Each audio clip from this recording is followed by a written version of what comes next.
You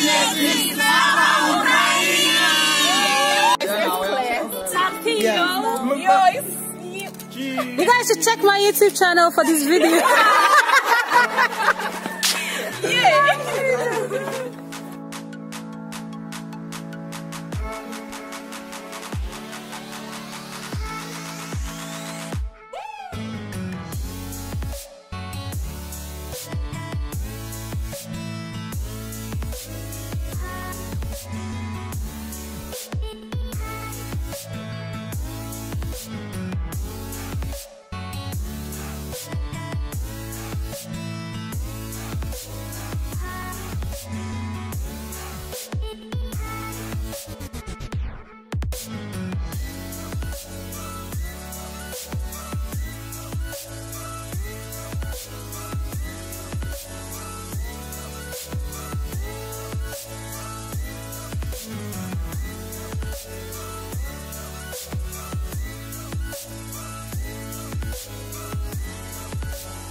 Hello guys, good morning, good afternoon, good evening.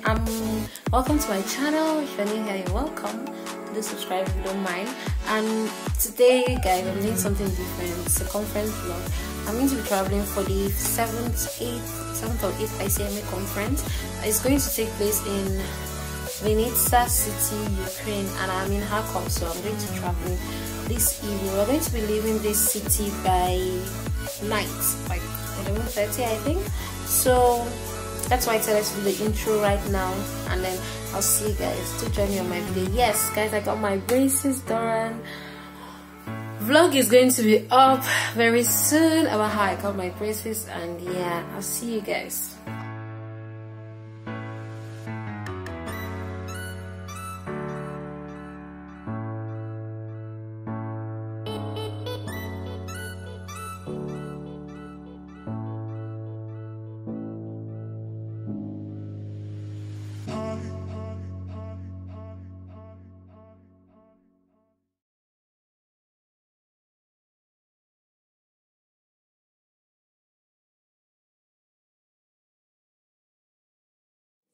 So the main speaker will have 5 minutes, supporting speaker will have 3 minutes, and I think exceeding your time will attract penalty.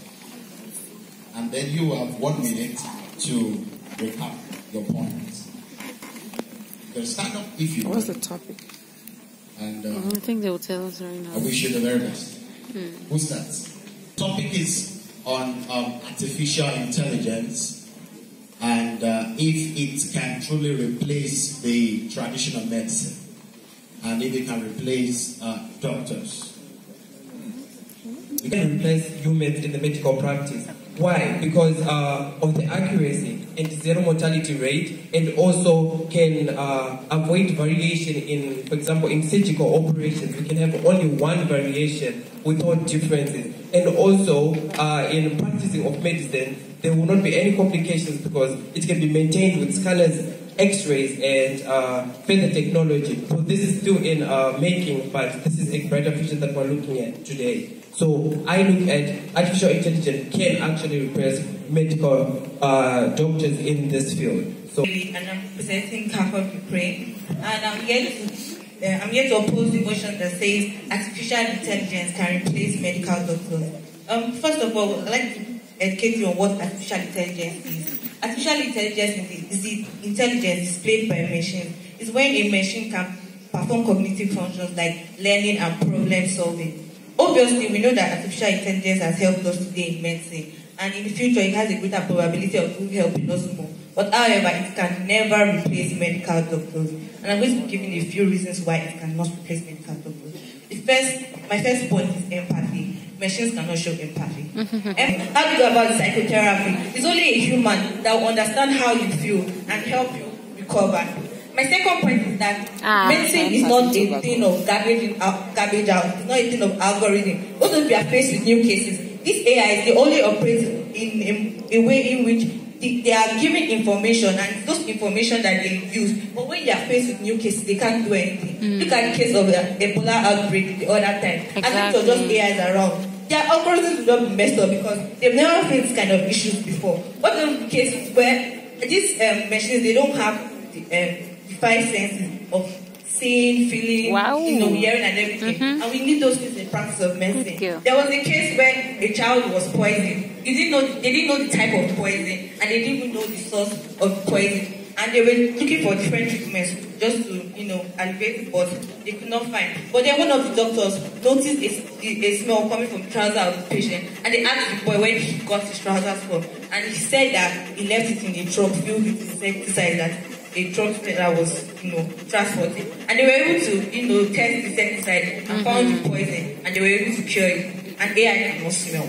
So that case would have just been there. Even these AIs and machines that we're talking about, they were invented by humans. They will be supervised by humans. They talk about the accuracy and precision of this AI. But who verified those results? Medical doctors. You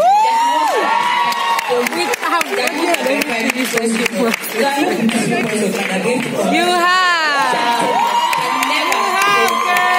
Good morning, guys. Good morning. So yesterday we came and there was just like a welcoming remark, welcoming service, whatever. So today is the D-Day. We are starting our conference. I'm right now heading, and come with me. I'm so late and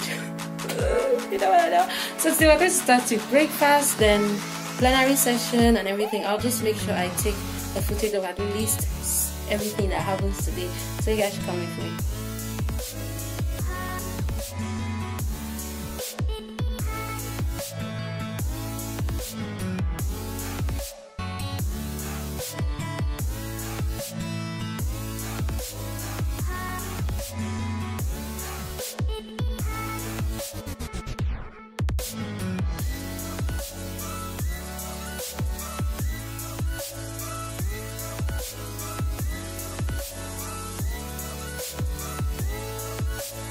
I'm so sorry. Do you know what happened? We came for breakfast and I had almost finished my food before I realized that I didn't show you guys. So anyway, I'm heading for the what? It's really so cold. But sun is shining. Okay.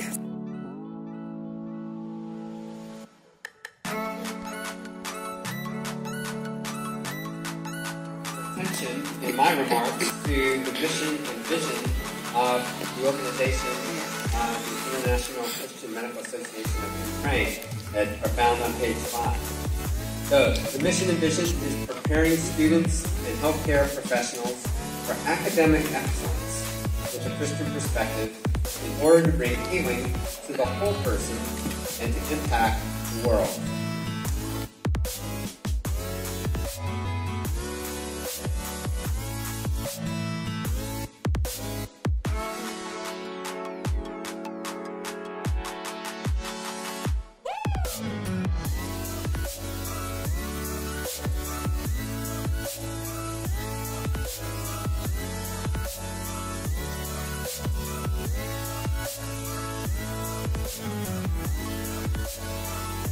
Promote Christian fellowship amongst its members. 3. Mobilize its members for academic excellence in healthcare. 4. Train members to be leaders both professionally and spiritually. And 5. Equip members for service.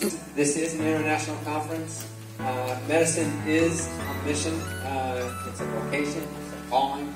Each of us has been called to this profession, and we have a great. And so he undressed, would make a checkup, and after that said, I only said these few words. Everything is fine. And you can't imagine what happened in my office. The sun burst in my office. There was such a lot of joy that there was nothing serious going on with this patient. As naked as he was, he just jumped up, he clapped his hands, he smiled. The sun was just lightening in my office. And then he just gave a big hug to the lady who accompanied him, and he was so full of joy.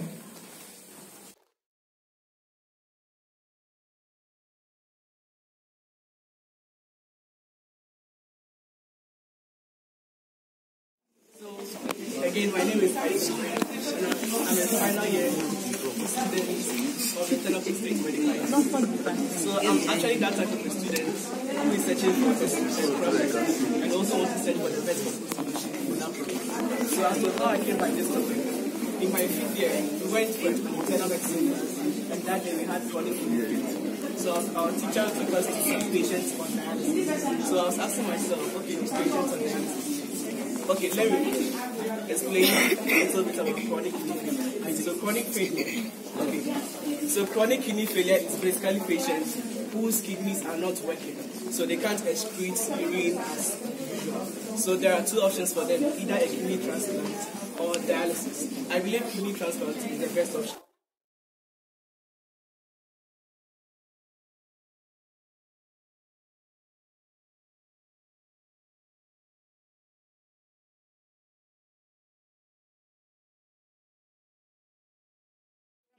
Medical student, Tennessee State Medical University, and I'm giving a presentation on acquired methemoglobinemia in the pediatric population.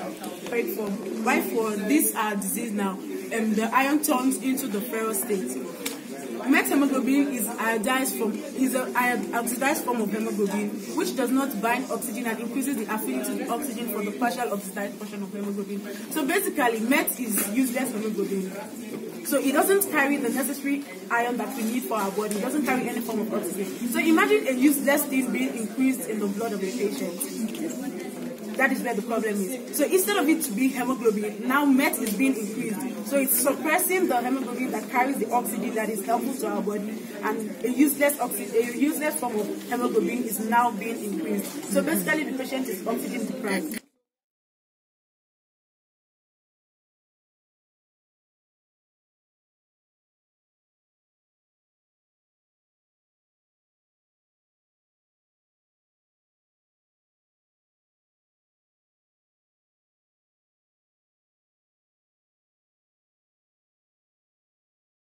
General practitioner, as a family doctor really, and I live and work in Sheffield, which is a city in the middle of the country, approximately there for it. And I was originally born in London, but I went to study in Sheffield and have stayed there. I can't remember if you've read the little bit of information in the brochure. What else did I do in between time?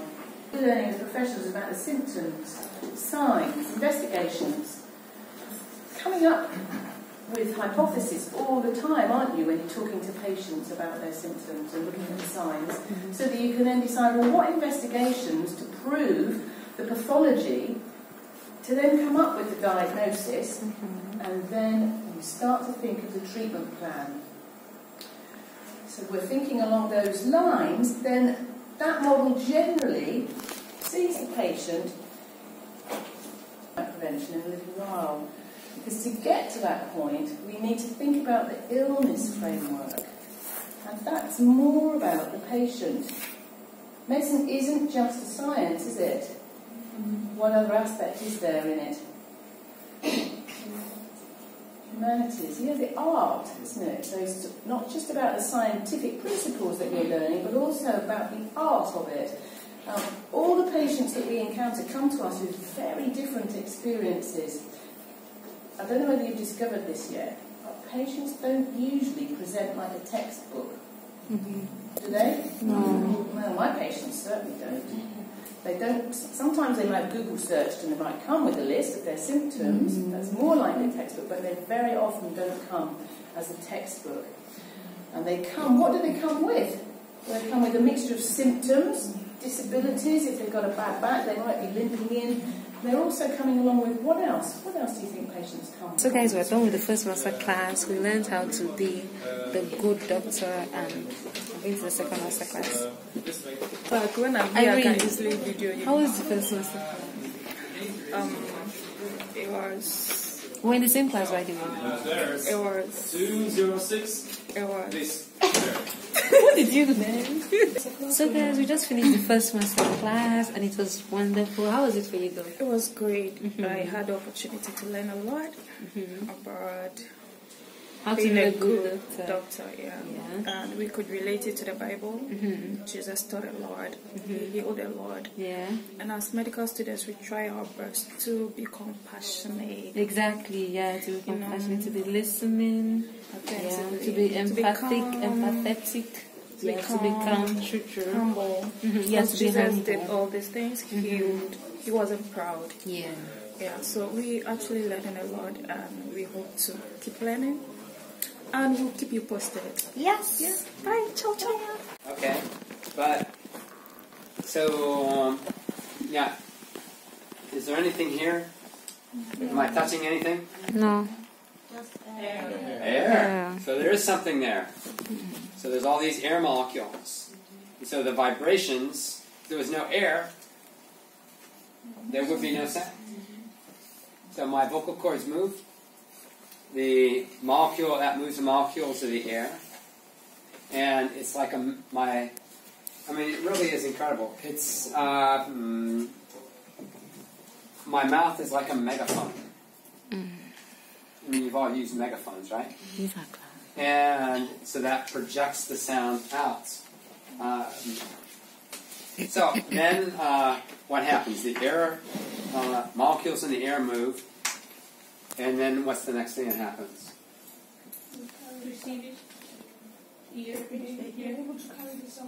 Okay. Okay, but actually, so we have air waves that make vibrations. What's the mechanical movement? You have the eardrum, you have the bones, and where are the three bones? Okay, what's the first one? Connected. The malleus, and then? Okay, so the stapes, at the end of the stapes,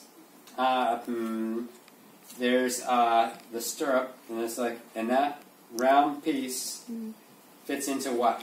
The cochlea. The round window in the cochlea. And what's in the cochlea? Okay, okay. And what's the duct filled with? Fluid. So, before the chemical thing, what causes the chemical movement? Okay, but what's the mechanical movement? So you have inside the cochlea, what moves? Hair cells. The hair cells. Very good. And then that creates a chemical reaction that generates, and then it's transmitted to the brain. And do you understand what I'm saying? Yeah. It's incredible. I'm sitting opposite. What can she do with her arms? Yeah. She can go resist. So you have to go below the elbows. Okay? Because then her arms are more restricted. What would happen? The baby's going to resist. So wait till the baby's head turns. Now I'm free to look at it. Right? So those are two tricks in the pediatrician's bag that have the baby cooperate. It'll save you a lot of time. When the baby cries, what will happen to the eardrum? Now,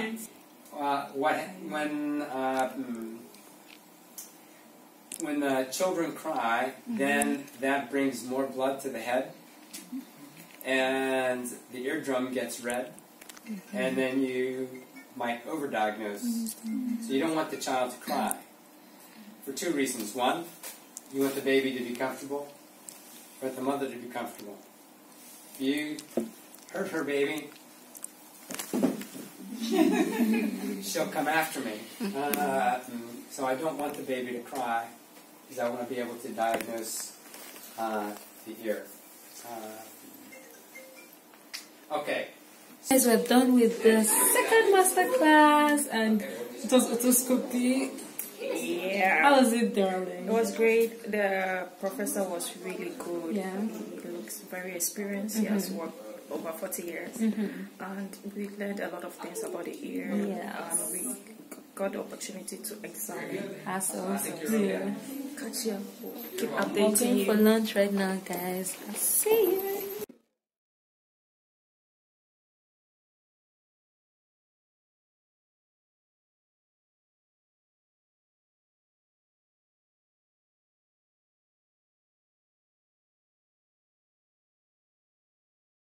Your presence here. My name is Peace Chimdindu Gwanyi, and the topic of my presentation is child sexual abuse is a serious public health problem. I'm very, very passionate about child sexual abuse, and I and my team, we work with Speak Out Africa, and we did a research concerning child sexual abuse, and I'm going to share with you some of the things we saw in this. Okay, so after the research we did, about 95 adults filled on social media, different social media platforms. And we had children gathered too, about 50 children in Nigeria that filled the form. At the end of what we did, we found out that almost half of the people that filled the form have actually been sexually abused before. And we had about 38.5% say yes, they've been sexually abused, and 11% said yes, but they don't want to talk about it. And then 49% said they've not. So actually more than 50% people said yes, they've been sexually abused. And in Africa, we just approximately did a ratio that 1 out of every 3 girls you meet has experienced child sexual abuse, one way or the other. And then 1 out of every 5 boys have been sexually abused. And let's start with the patient. You're a doctor, and here comes a patient. And it's just very vague. Now you come in, then your trouble starts, because you know a lot, but you don't know what this patient has. And actually, you have to go back in your mind and to do a kind of structural thinking. And you think, actually, what can cause a swelling? What are things that can cause a swelling? Infection, yes, definitely. Injury. The inflammation, cancer,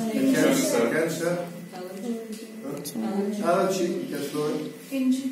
Foreign body. Foreign body is like little James says, Mommy, did you see my toothbrush? That can happen. So yes, you got them all. Just infection, tumor, can be benign, can be malignant, can be a foreign body, can be a trauma. So guys, hi. We are back to our hotel rooms after the third master class. We are now going to change into our traditional wears and traditional attires, and then go back to the hall for the traditional night, and there we'll get to eat international food, and then after that we'll go to the hall for the ceremony itself. Yeah, I'm just like ironing my clothes. I did iron from Harkov. It's just that, you know, in the bag the thing's squeezed and all of that. So I'm like trying to iron. I just finished ironing. This is my clothes. So guys, I'm done doing my makeup, and I'll show you my dress later. But this is me. We're going for international night. So see you guys here.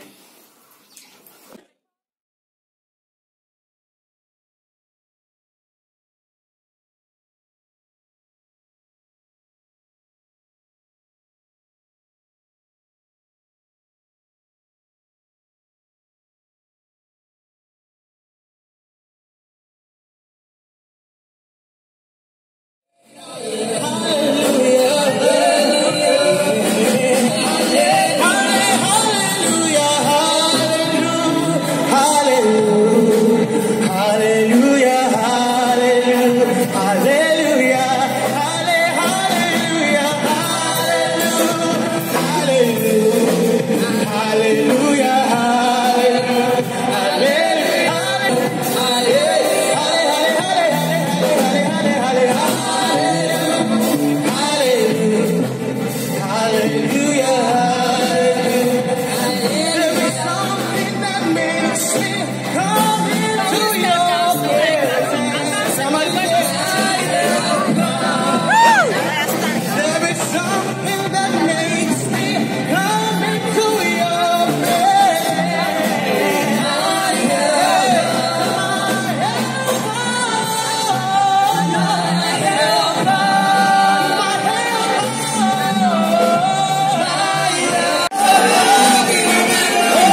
to you some Austrian dialect. I will try.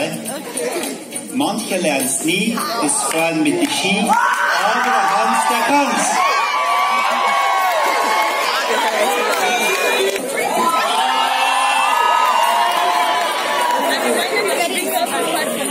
Good evening. Holland means boot land, so we mean everything of boots, also our shoes.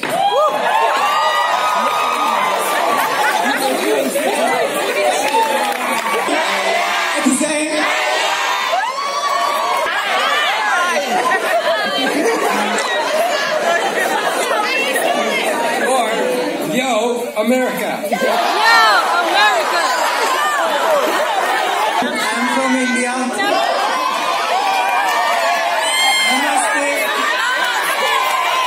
In India, we have 16 languages, 116 official languages, and 216 mother tongue languages. Uniting in diversity. Thank you. Central Asia. I'm a Chinese from the Kyrgyzstan. So maybe we can learn very fast. Ni hao. It's hello in Chinese. Thank you. My name is Zuhair. I'm representing Morocco today. So, repeat after me. Ano? Kenbrikom. Kamlin. And this is how I say I love you all. Scotland. And if you want to speak Scottish, you just have to drop your T's. So I'm Scottish, okay?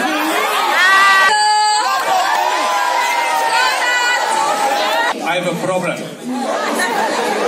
You must help me. You know, I'm from the country with the wooden shoes. Yes. But now I'm here standing for South Africa. And I know my tribe invaded South Africa, Jan van Riebeeck at the Cape. Now you know South Africa is the country of state capture. State capture. And land claims. So now we must give back the country to the real South Africans. Where is my real South African fellow? South Sudan.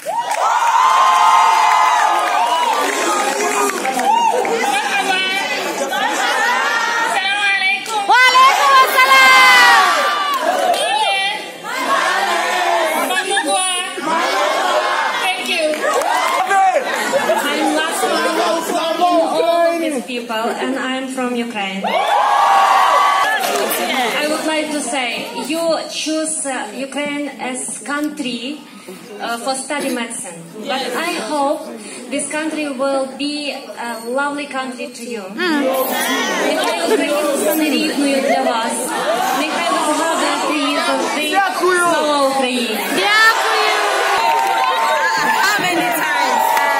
Loves me, this I know, for the Bible tells me so.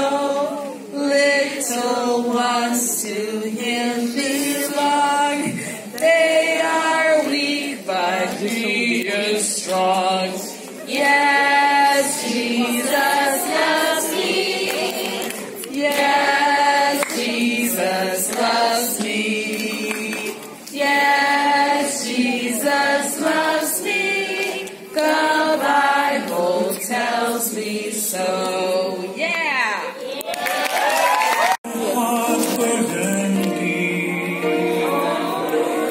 And I am still right here in the silence.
your shoulders, you raise me up to more than I can be.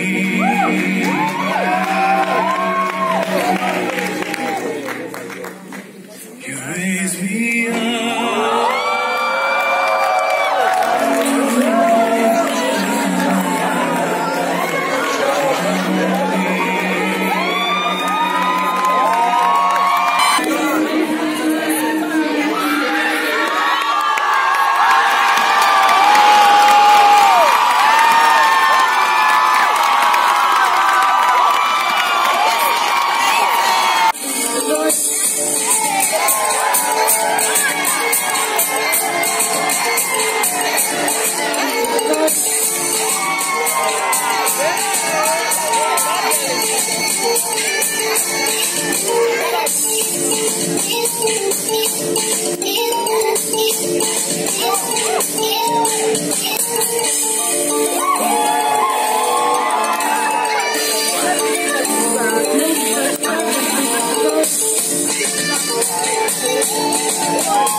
We're done for today. We just finished the international night. It was fun, it was good, but unfortunately we still had presentations, but then there was no time to finish it. We had to leave the hall quite early, and that's sad, but it's okay. So today we are supposed to pack our things this night and then get ready, because tomorrow we have to leave this hotel room by 8 a.m. I hope I'm able to sleep early, and so I woke up early. But then that's it. I'm going to do it right now, and then probably shower and sleep till tomorrow. I'll see you guys tomorrow, because tomorrow tomorrow we're going to be having closing ceremony, certificate presentations, and any other thing. Maybe one master class also, and then abstract presentations, and then from there we get our lunches. From there we get our lunch, and we go to travel back to Haka.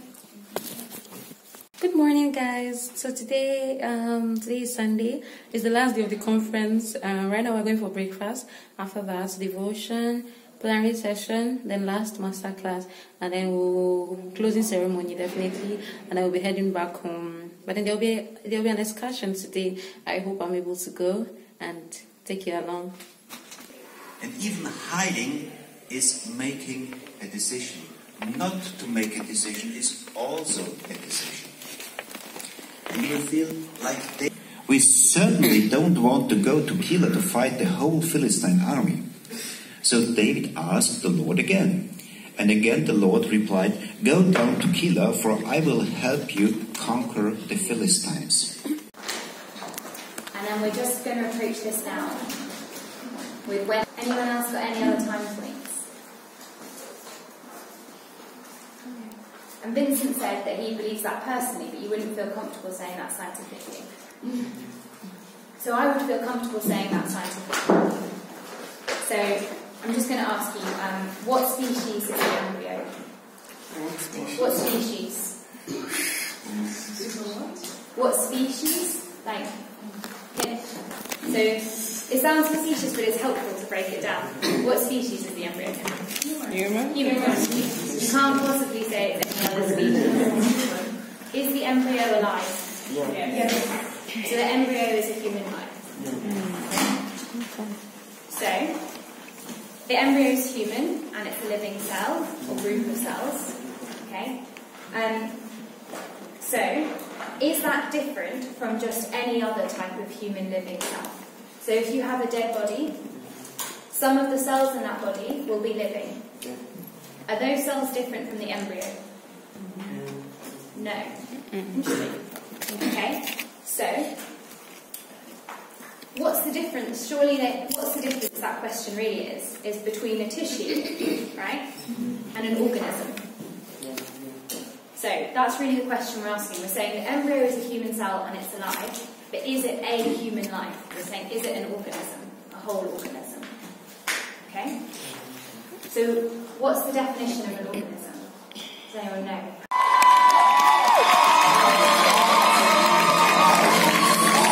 Emmanuel Eli.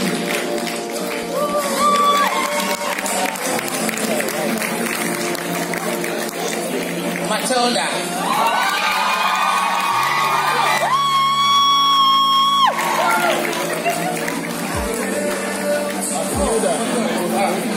Rahel Wate.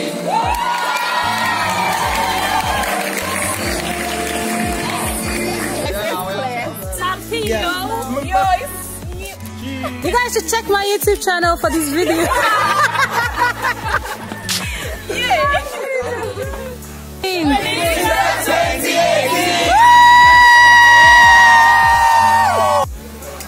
So guys, we're coming for an excursion in the National Museum, of Pirogova. But then right now some other schools are doing theirs now, and then so we're waiting. So we went sightseeing and there's a big river. I don't know if river or pool. Lake. I know this is too big. It's like bigger than a lake. Yeah. So we came to see.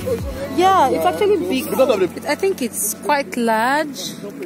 There's a boat there. There's a what? There's a boat there. Yeah, that boat. Look at the head. This is the boat.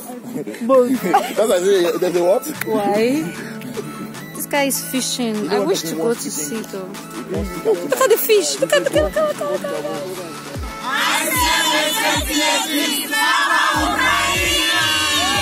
Guys, this is Top Chin. This is Irene. Can you say hi to the camera? Hello, how are you? Fortune, say hi. Hi. Joan, say hi. Hi. Did I ask you to say hi? Sorry. Say hi to the camera. Say hi. Hi.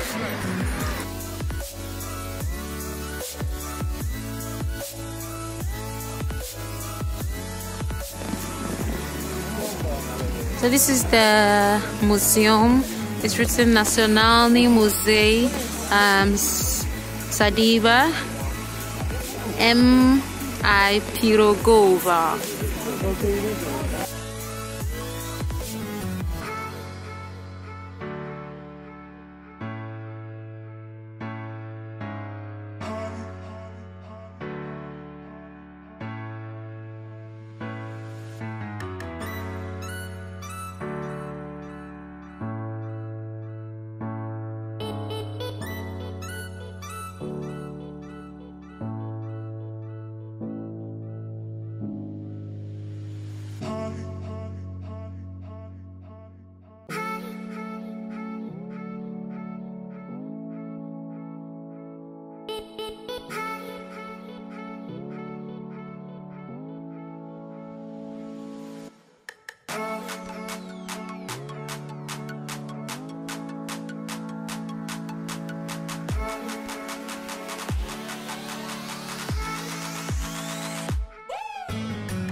They said these bodies, this is how the place used to be, so just made plastics so that they would.